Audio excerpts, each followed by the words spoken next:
రంగారెడ్డి జిల్లా షాద్నగర్ పట్టణంలోని కొంట రామరెడ్డి గార్డెన్ లో బీఆర్ఎస్ పార్టీ మాజీ ఎమ్మెల్యే అంజయ్ యాదవ్ ఆధ్వర్యంలో ప్రత్యేక సమగ్ర ఓటర్ల జాబితా సవరణ కార్యక్రమంపై బూత్ లెవెల్ ఏజెంట్లకు అవగాహన సదస్సు నిర్వహించారు. ఈ కార్యక్రమానికి ముఖ్య అతిథిగా మాజీ మంత్రి ఎమ్మెల్యే సవితా ఇంద్రారెడ్డి హాజరయ్యారు. ఈ సందర్భంగా సవితా ఇంద్రారెడ్డి మాట్లాడుతూ బూత్ స్థాయి ఏజెంట్లు ఎన్నికల వ్యవస్థకు వెన్నెముక లాంటి వారని, ప్రజాస్వామ్య పరిరక్షణలో వారి పాత్ర కీలకమని పేర్కొన్నారు. రాబోయే ప్రత్యేక సమగ్ర సవరణ ప్రక్రియలో ప్రతి అర్హుడైన ఓటర్లు పేరు ఓటర్ల జాబితాలో నమోదు అయ్యేలా చూడాలని సూచించారు. ప్రతి బూత్ లో పార్టీ బలాన్ని పెంచడమే ప్రధాన లక్ష్యమని అన్నారు. ఈ సందర్భంగా మాట్లాడుతూ అంజయ్ యాదవ్ ని అసెంబ్లీకి పంపే వరకు ప్రతి కార్యకర్త బూత్ స్థాయిలో పనిచేయాలని అన్నారు. యువత, మహిళలు, అణగారిన వర్గాలకు చెందిన అర్హులైన ప్రతి ఒక్కరిని ఓటరుగా నమోదు చేయించేందుకు కృషి చేయాలని పిలుపునిచ్చారు. అలాగే ప్రతిపాదిత తొలగింపులను జాగ్రత్తగా పరిశీలించి ఒక నిజమైన ఓటరు పేరు కూడా తొలగించకుండా చర్యలు తీసుకోవాలని సూచించారు. శిక్షణ సమయంలో అందజేసిన BLA హ్యాండ్ బుక్ ను పూర్తిగా అధ్యయనం చేసి చట్టపరమైన నిబంధనలు, ఎన్నికల కమిషన్ మార్గదర్శకాలను అవగాహన చేసుకోవాలని కోరారు.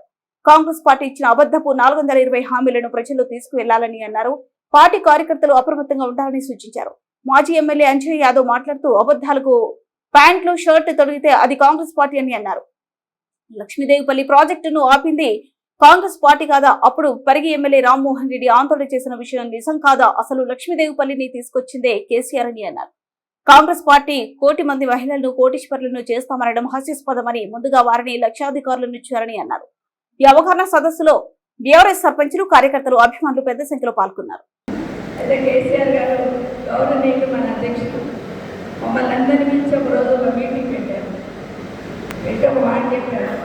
మనము మెంబర్షిప్ స్టార్ట్ చేయాలి.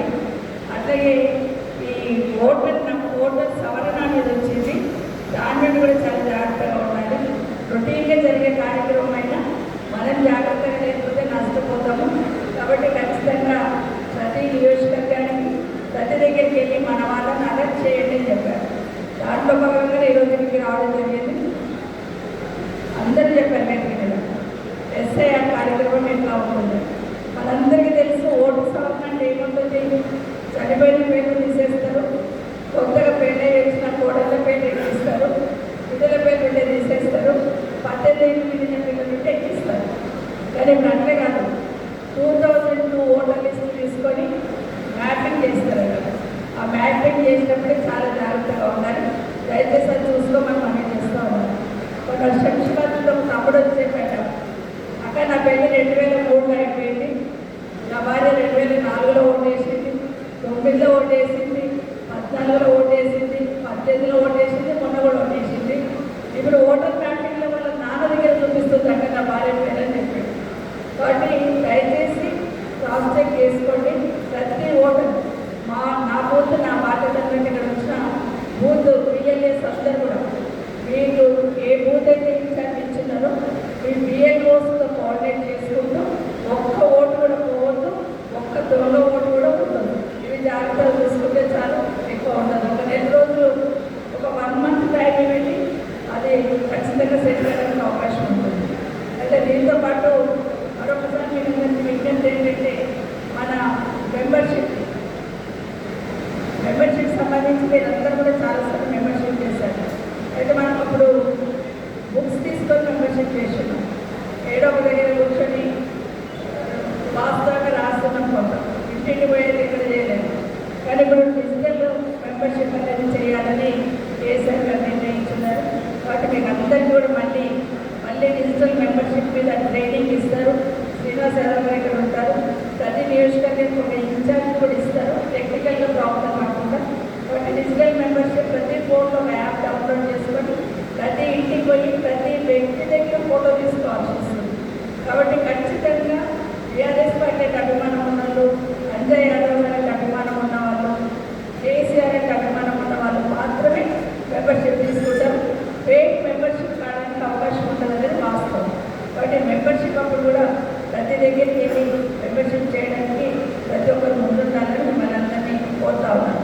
ప్రధానంగా ఇవి 2 విషయాలే ఈరోజు మనం ప్రస్తావించడానికి రావడం జరిగింది. ఇప్పటికే మీకు అందరికీ కూడా ఓటర్ లిస్టు తీసుకొని పెట్టుకొని ఉంటారు. రేపు 25 నుంచి స్టార్ట్ అవుతుంది.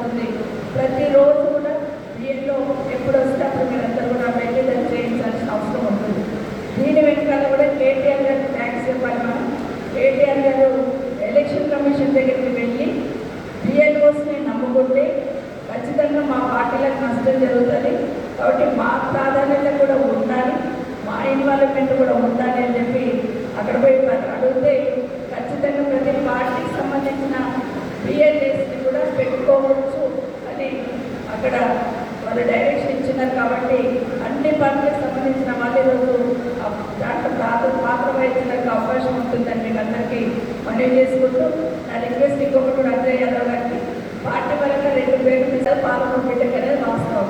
కానీ అది నటనకు మాత్రమే పరిమితం చేయలేదు ముఖ్యమంత్రి గారు. మీరు వచ్చున్నారు, చూస్తున్నారు, ఆ పాలమూరు రంగారెడ్డి పూర్తి చేసి నిజంగా మీరు పాలమూరు పెట్టాలని నిరూపించుకోవాలి. అయితే అది ప్రజలు నమ్ముతారు. కానీ ఊరికే బీఆర్ఎస్ పార్టీ వాళ్ళు వచ్చారు కాబట్టి ప్రజలను మభ్యపెట్టాలని ఈరోజు పాలమూరు రంగారెడ్డి చూడడానికి వచ్చారు. కేసీఆర్ గారు ముఖ్యమంత్రి కాగానే ఏ కార్యక్రమం చేసినా ఒక యజ్ఞం లాగా చేశాడు. రైతుకి నీళ్ళు అందించాలని సంకల్పం తీసుకున్నారు కాబట్టి అక్కడ కాళేశ్వరం పూర్తి చేశాడు, ఇక్కడ పాలమూరు రంగారెడ్డి మొదలు పెట్టాడు. ఇక్కడ కేసీఆర్ ఇబ్బంది పెట్టకపోతే కాళేశ్వరం పూర్తి అయిందంటే పాలమూరు రంగారెడ్డి కూడా పూర్తయ్యేది. కేసీఆర్ గారి ఆలోచన అంత గొప్పగా ఉండేది. ఎప్పుడు ఒక మాట చెప్తుంటారు కేసీఆర్ గారు, తెలంగాణలో ప్రతి రైతుకు నీళ్ళు అందించాలని కళ నాకు, ఆ కళ పూర్తయిపోతే అంతకన్నా ఎక్కువ ఏం కోరుకోనమ్మా అని చెప్పేవాడు. వాడు నిజంగానే కేసీఆర్ గారు ఉంటే ఇప్పటికీ పాలమూరు రంగారెడ్డి పూర్తయిపోయింది. ఒక రెండో అంశం ఏంటంటే మెట్రో ట్రైన్ని రాయలసీమకి వెళ్ళి మా శంషాబాద్ దాకా తీసుకురావాలని కేసీఆర్ గారు ఒక రోజు మీటింగ్లో చెప్పారు. అది అనౌన్స్మెంట్ వచ్చింది. తెల్లారి అజయ్ గారు పరిగెత్తుకొచ్చారు.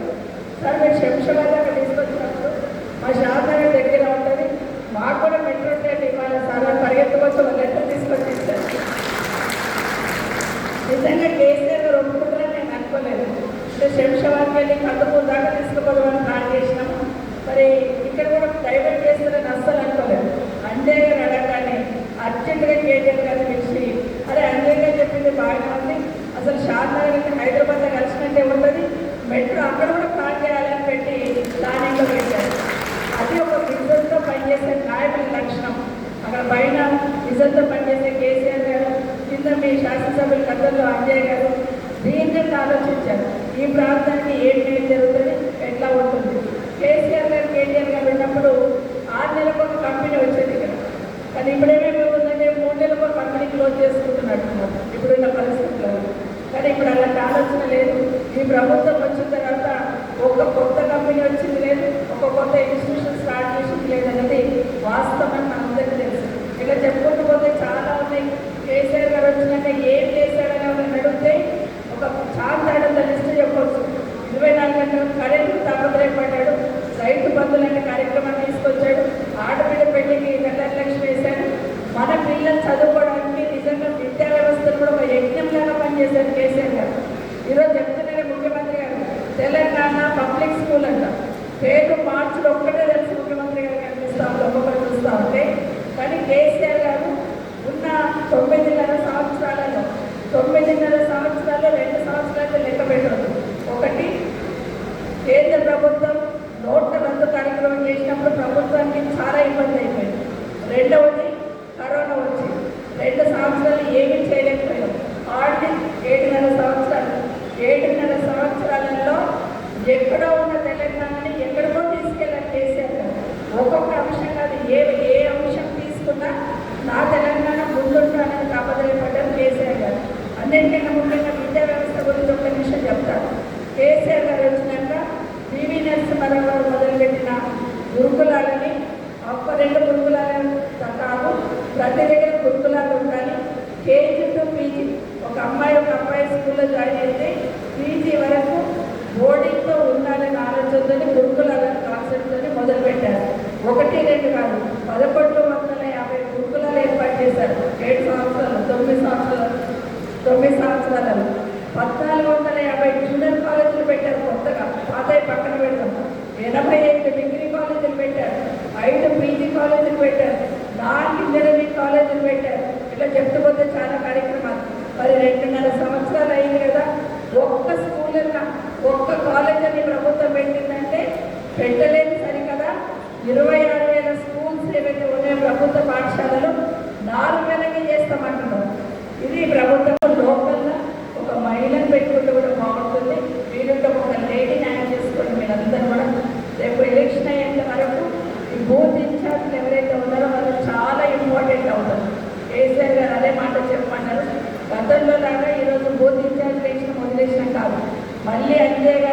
నుంచి అసెంబ్లీకి పంపించేదాకా మీరు బూత్ ఇన్ఛార్జ్ ఉంటారు. కేసీఆర్ గారిని ముఖ్యమంత్రి చేసుకునేంత వరకు మీరే బూత్ ఇన్ఛార్జ్ ఉంటారు. అయితే మీరు బూత్ ఇన్ఛార్జ్ ఉన్నంత మాత్రాన బూత్తో కూర్చోవాల్సిన అవసరం లేదు. జస్ట్ మీ బూత్లో ఉన్న ఓటర్ని కోఆర్డినేట్ చేసుకుంటారు.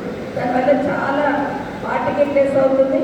మన ఎలక్షన్ వచ్చినప్పుడు చాలా ఈజీగా కూడా అవకాశం ఉంటుంది. కాబట్టి బూత్ ఇన్ఛార్జ్లో చాలా చాలా ఇంపార్టెంట్. వివిధ స్ట్రక్చర్ అంటూ ఉంటుంది. మళ్ళీ విలేజ్ ప్రెసిడెంట్ ఉంటారు, విలేజ్లో అనుబంధ సంస్థలు ఉంటారు, మండలికి సంబంధించిన అన్ని కమిటీలు ఉంటాయి. ఇంతకుముందు ఒక సోదరుడు మాట్లాడుతూ చెప్పినాడు, ఆర్గనైజేషన్ పటిష్టంగా చేయాలి. కేసీఆర్ గారు అదే చెప్పారు, ఆర్గనైజేషన్ పటిష్టంగా చేద్దాం. చాలామంది నాయకులు కార్యకర్తలు చాలామంది ఉన్నారు టీఆర్ఎస్ పార్టీలో, ఖచ్చితంగా చేద్దామని చెప్పినారు. కాబట్టి మెంబర్షిప్ అయిపోయాక కమిటీలన్నీ కూడా ఫామ్ చేసే బాధ్యత మీ శాసనసభ్యులు, మీ సోదరులు అజయ్ యాదవ్ గారు కూడా మరొకసారి పని చేస్తా ఉన్నాను.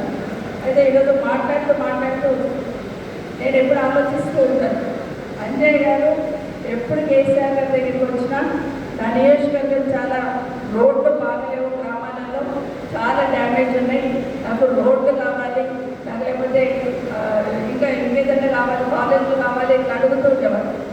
ఎప్పుడు వచ్చినా కూడా రోడ్లు లేవంటే ఏంటంటే అంజయ్ గారు అన్నారు. ఒకసారి నన్ను ఒక మండలికి తీసుకొచ్చి నన్ను అడిగాను, చూడమ్మా రోడ్లు ఎట్లున్నాయో, హైదరాబాద్ దగ్గరలో రోడ్లు ఎట్లున్నాయో చూడమ్మా అన్నారు. ఎప్పుడు చూసినా రోడ్లు తీసుకురావాలనే ప్రయత్నం చేస్తున్నాను. ఎప్పుడు చూసినా కేటీఆర్ దగ్గరికి వచ్చినా, కేసీఆర్ గారి దగ్గరికి వచ్చినా నియోజకవర్గం డెవలప్మెంట్ తప్ప వేరే జాస్తూనే ఉండకుండా అంటారు. కాబట్టి మొన్న ఎన్నికల్లో నేను ఖచ్చితంగా అనుకున్నాను, ఖచ్చితంగా మనం శాతం గెలుస్తామని. కానీ తక్కువ ఓట్లతో ఓడిపోయారంటే అది అంజయ్ లోపం కాదు, మీ లోపం కాదు, కేసీఆర్ గారి లోపం కాదు. ఓన్లీ కాంగ్రెస్ పార్టీ ఇచ్చిన తప్పుడు హామీల వల్ల మాత్రమే నష్టపోయినాం. అది వాస్తవం. ఎందుకంటే ఎన్నికల కన్నా ముందు కాంగ్రెస్ పార్టీ ఏమంటారు, రంగుల కళ చూపించింది. అరచేతులు స్వర్గం అంటారు కదా, అరచేతులు స్వర్గం చూపించింది. నిజంగానే కొంత అందరూ అనుకున్నారు, సరే వాళ్ళకన్నా మీకు కొంచెం ఎక్కిస్తాను కదా, వీళ్ళకి ఏకమంటున్నారు తప్పిస్తే ఇక్కడ మీ మీద కానీ అంజయ్ గారి మీద కానీ లేదనే వాస్తవం. సంవత్సరం లోపల తెలుసుకున్నారు జనాలందరూ, అరే పొరపాటు చేస్తున్నాయి, కేసీఆర్ ఉంటేనే బాగుంటాయి, అంజయ్ యాదవ్ ఉంటేనే బాగుంటాయి అనే ఆలోచన ప్రతి ఒక్కరికి వచ్చింది. కానీ టైం కోసం ఎదురు చూస్తున్న విషయాన్ని తప్పకుండా మనమందరం గమనించాలి. ప్రజలందరూ కూడా ఎదురు చూస్తున్నారు, మళ్ళీ కేసీఆర్ తెచ్చుకోవాలి, మళ్ళీ టీఆర్ఎస్ని గెలిపించుకోవాలనే ఆలోచన ప్రజలు చేస్తుందనేది వాస్తవం. మొన్న మాట్లాడితే అంజయ్ గారు అదే అన్నారు, నిజంగానే ఈరోజు మన ప్రభుత్వం ఉంటుంటే అదే రిజర్వేర్ కంప్లీట్ అయిపోయి, పాలమూరు రంగారెడ్డి కంప్లీట్ అయిపోయి, ఇక్కడ షాద్నగరే కాదు వికారాబాద్ వరకు కాటన్ వరకు కూడా నీళ్ళు పోతుందమ్మా అన్నారు.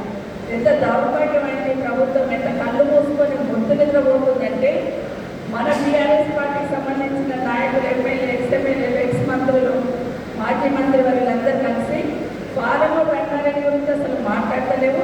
మరి పాలమూరు రంగారెడ్డి పూర్తి చేయాలని ఆలోచన ఉందా లేదా? మాట ముందు పాలమూరు బిడ్డవని చెప్తావు, మరి మేము పాలమూరు సైడ్ తిరిగి చూస్తలేము ప్రాజెక్ట్ సైడ్ అని నువ్వు చేస్తారా మీరు, లేకపోతే మేము పాదయాత్ర చేయాలని ఒక డమ్కి ఇచ్చారు. ఆ ఒక్క డమ్కి 2.5 సంవత్సరాల తర్వాత పాలమూరు గుర్తుకొచ్చింది ముఖ్యమంత్రి గారు. ఉండిన తెల్లని పరిగెత్తుకు వచ్చాడు, మంది మార్పుల మందం వేసుకొని, అరే అది ఎక్కడితో చూద్దాం రండి, కాలంలో ఎడుకోవాలి, చెరువేడుకోవాలి, ఎట్లా ఏంటి చూద్దాం రండి అని వచ్చినాడు. ఒక 2 రోజులు ఉన్నాడు. అంటే బీఆర్ఎస్ పార్టీ ఏదైనా పని చేసినాడు మాట చెప్తున్నా తప్పిస్తే ఆడబిడ్డలకు మేలు జరిగే పని ఒక్కటని చేస్తున్నాడంటే ఒక్కటే లేదు. కనీసం లక్షాధికారులు చేసే చేతబడి ప్రభుత్వానికి లేదు. కానీ 1 కోటి మంది మహిళలు కోటీశ్వరులు చేస్తూ ఉంటారు. ఈరోజు అంగన్వాడీలలో పనిచేస్తున్న వాళ్ళు 35,000 మంది ప్లస్ ఒకటి అంటే 70,000 మంది పనిచేస్తున్నారు. ఈరోజు పబ్లిక్ స్కూళ్ళని స్టార్ట్ చేసి అక్కడ నర్సరీ స్టార్ట్ చేస్తామంటున్నారు, చాలా సంతోషం. కానీ ఆ నర్సరీలలో టీచ్ చేయడానికి ఇదే అంగన్వాడీ టీచర్లకు ట్రైనింగ్ ఇచ్చి అక్కడ వెళ్తే వీళ్ళు సంతోషంగా ఉంటారు. ఎందుకంటే ఇన్ని సంవత్సరాలు చేస్తున్నారు. మరి వాళ్ళ ఆడబిడ్డలు కదా ముఖ్యమంత్రి గారు ఒక్కసారి ఆలోచించమని కోరుతా ఉన్నారు. ఇదే కాకుండా ఆశా వర్కర్లు కానీ మిగతా ఆర్మీలు కానీ వీళ్ళందరూ కూడా శాలరీస్ పెంచుతామన్నారు. మరి ఆడబిడ్డలకు లెక్కలోకి తీసుకుంటలేదు కదా ఒకటి. ఇంకొక ముఖ్యమైన విషయం ఏంటంటే యూత్ సంబంధించి ఉద్యోగాలు ఇస్తానని కేసీఆర్ గారి మీద కేసీఆర్ ప్రభుత్వం లేనిపోని నిందలు మోపి ఎన్ని రకాల అబద్ధాలు చెప్పాలి, అన్ని అబద్ధాలు చెప్పి గట్టెక్కి కూర్చున్నాడు. కానీ కుర్చీ మీద కూర్చున్న తర్వాత అస్సలనే అన్ని మర్చిపోయి తిట్టడం మాత్రం మొదలు పెట్టారు. ఏమంటే తెలంగాణ నాకు తెలియదు కానీ ఏమి దేనికి చదవడం పక్కన ఉన్నది పోతాడట. మన ముఖ్యమంత్రి గారు వచ్చినప్పుడు నుండి ఏం చేస్తున్నాడంటే ఆయన జైలుకి చదవడానికి కేసీఆర్ తీసుకుంటూ తిరుగుతాడు, కేటీఆర్ గారిని తీసుకుంటూ తిరుగుతాడు, అంటే హరీష్ రావు గారిని తీసుకుంటూ తిరుగుతాడు. ఇదే కాదు ఏదైనా కూడా పక్కన ఉన్నది చూసేసి ఆలోచన రేవంత్ రెడ్డి గారు చేస్తూ ఉంటారు. ఉదాహరణకి ఆ మధ్య ప్రెస్ మీట్ చూస్తున్నట్టు నేనైతే రైతు బంధు చేసిన పట్టుదలలో నడకలేదు అంటాడు. మరి ఎవరు చెప్పాలి? ఎవరు తెలుసుకోవాలి? ముఖ్యమంత్రి ఆ మాట అంటే మరి రైతులు ఏమైపోతారు, కింద వ్యవస్థ ఏమైపోతుంది ఒకసారి ఆలోచించాడు. ఇంకొక మీటింగ్లో అంటాడు నేనైతే హైదరాబాద్లో 3 రోజులకే 4 రోజులకే ఆటోలు ఇచ్చి